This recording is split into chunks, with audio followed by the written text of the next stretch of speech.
जिंदगी का क्या छोटे से दायरे में चलना जानती है। जैसे एक पगडंडी पे जो शुरू हुई नहीं फिर खत्म, पर विशाल विकराल भी जानती है। जैसे पगडंडी से खुली सड़क पर निकल आए और बड़ी सड़क से जा मिले जो महामार्ग हो, ग्रैंड ट्रंक रोड जैसा ऐतिहासिक हाईवे हो। इनका पगडंडी से दूर सुदूर जुड़ जाना कहानी में नए मोड़ लाता है।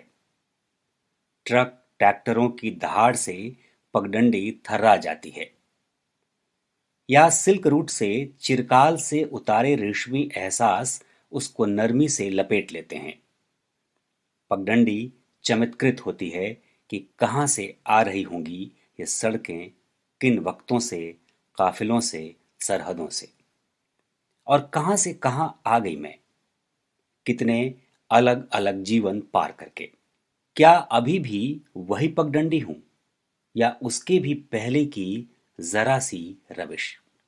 पर यह सवाल कौन पूछेगा? कब? अभी किसे खबर?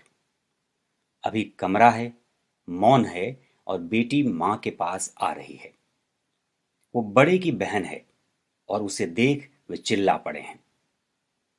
चिल्लाना परंपरा है। बड़े बेटों का चिल्लाने का पुराना रिवाज है, मालिकाना ढंग से। रिवाज मुलम्मा है। कोई दिल में खूंखार हो न हो, लिबास उसी को ओढ़ना पड़ता है। कहा जाता है कि बड़े के पिता दिल से चिल्लाते थे, जबकि बड़े का दिल ज्यादा खौलन नहीं मारता, पर जबान दोनों की एक सी है। रिटायरमेंट तक पिता चिल्लाते थे, फिर चिल्लाना बेटे को सौंप कुछ शांत हो चले। बड़े ने और जोरों से चिल्लाने की शान ओढ़ी और चमकने दमकने लगे। अब कुछ एक महीनों में अवकाश प्राप्ति होगी, तब चिल्लाना सिड की झोली में गिरेगा। पर अभी तो बड़े में जोश मारता है। लेकिन बड़े बहन पर नहीं चिल्लाए थे, उससे तो वो बोलते ही नहीं थे। वे अपना पजामा गीला होने पर चिल्लाए थे। उन्होंने गीला नहीं किया था, गुलदाउदी उछल पड़े थे, काम वाली के हाथों में मटर पनीर का डोंगा देखकर। बड़े ने देखा, गुलदाउदी ने नहीं। नहीं, वो नहीं। उन्होंने सर झटका ही था कि पाइप हिला जिससे वो पानी दे रहे थे। गुलदाउदी उछला और पानी की धार पजामे पर आ गई। इस पर वे कूदे और डबल डपट के चिल्लाए, नहीं, वो नहीं। और पाइप से पानी बहता छोड़ चिल्लाते हुए अंदर आ गए। मारना है, कब की बनी सब्जी खिलाकर, मेम साहब ने कहा। काम वाली अन्य मनस्क होकर बोली, मियाँ बीवी की इन असल या नुरा कुश्तियों से ऊब कर दीदी आई हैं। ताजी सब्जी बनाओ, सड़ा बासी खिलाओगी? इसे तो भिखमंगे को भी मत देना, मर जाएगा और तुम पर केस हो जाएगा। आप भी। मेम साहब उर्फ पत्नी उर्फ भाभी उर्फ बहू उर्फ मॉम तमक के सामने आई। श्याम भैया आ रहा है, उसके लिए तो कल रात कह रहे थे कि इतनी बची है, डिनर पर सर्व कर देना। अब डिनर से घंटों पहले ही जहर हो गई। एंड वो अंग्रेजी में टिन्नाई, नौकरों के सामने मेरी बात काटना बंद करें। वो इसीलिए मेरी अनसुनी करते हैं, और आपकी भी क्या इज्जत रह जाएगी। फेंको इसे, बड़े ने आंखें दिखाई कामवाली को, जो फ्रिज के पास डोंगा लिए बुत बनी खड़ी थी। नमस्कार, मैं अनुरंजन झा बुक ट्यूब के इस नए एपिसोड में आपका स्वागत करता हूं। आज हम आपके लिए लेकर आए हैं वो किताब जो इन दिनों पूरी दुनिया में सबसे ज्यादा चर्चा में है। जी, हम बात कर रहे हैं अंतर्राष्ट्रीय बुकर सम्मान से सम्मानित रेत समाधि की। रेत समाधि की लेखिका हैं कथाकार गीतांजलि श्री। गीतांजलि श्री द्वारा लिखी गई रेत समाधि और अमेरिकी लेखिका डेजी रॉकवेल द्वारा अंग्रेजी में अनुवादित टॉम्ब ऑफ सेंट को अंतर्राष्ट्रीय बुकर से सम्मानित किया गया है। हम आपको रेत समाधि का अंश सुना रहे हैं। इसे प्रकाशित किया है राजकमल प्रकाशन ने।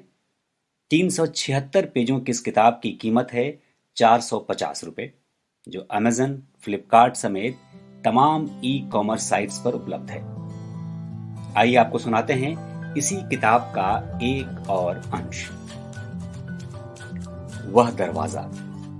बहुतों को इल्म नहीं कि ये कोई मामूली दरवाजा नहीं है, कि इसने मजबूती से जिन दीवारों को थाम रखा है उन पर पीढ़ियां टिकी हैं। बड़े बेटे के घर का दरवाजा। वह वाला घर जिसकी दीवारें ऊपरी धज में बदलते समय का स्वरूप ले लेती हैं, पर असल में होती भीतर हैं, खुले दरवाजे के आसरे में। और तभी पीढ़ी दर पीढ़ी वही घर खड़ा रहता है। ये बड़े बेटों के घर का नसीब है। ये बड़ा वाला बेटा तबादले वाली सरकारी मुलाजमत करता रहा है और उसके घर और दीवारें शहर बदलते रहे हैं, और नए नए जिलों में खुला दरवाजा खुला रहा है। सरकती दीवारें। क्या बड़े बेटे के घर की दीवारें सरकती हैं, नाचती हैं? दरवाजा बैल है जो घर की दीवारों को गाड़ी की तरह खींचता है। ये तो वही घर है जिसमें परिवार के बाप दादे अपने चाकरों और वीर्य उपजों को सदियों से घुड़कते फिरते थे। कभी ये घर गंगा किनारे गुलाब के खेतों के पास था, उत्तर प्रदेश की पूर्वी मिट्टी में। फिर कुछ बाशिंदों को फूलों की महक में छोड़ बाकियों को पास के शहर में इत्र के कारखानों के करीब ले आया। कुछ सुनने में आया है गुलाब और इत्र से इतर अफीम के खेतों में फैल लिए। उनमें से कुछ अफीमची बन गए और कहते अपने को जमींदार। जो भी थे, पर जमींदार के कपूत ज्यादा। आखिरकार वो दिन आन पड़ा जब घर के बड़े बेटे, जो इस मौजूदा घर के बड़े बेटे के बाप थे और मौजूदा जिंदा मैयत मां के शौहर थे, उन बिगड़े मत झूमते रिश्तेदारों से भिड़ गए। अपने हिस्सों की दीवारों का 9,000 रुपया दाम लेकर सरकारी नौकर बन गए और देश भ्रमण पर निकल पड़े। बंगले दर बंगले उपज बढ़ाते, इस बात से अनजान के रुपए ले लिए, पर गुलाब की महक वाले घर को भी ले आए, दूसरे गारे चूने में ढाल लिए।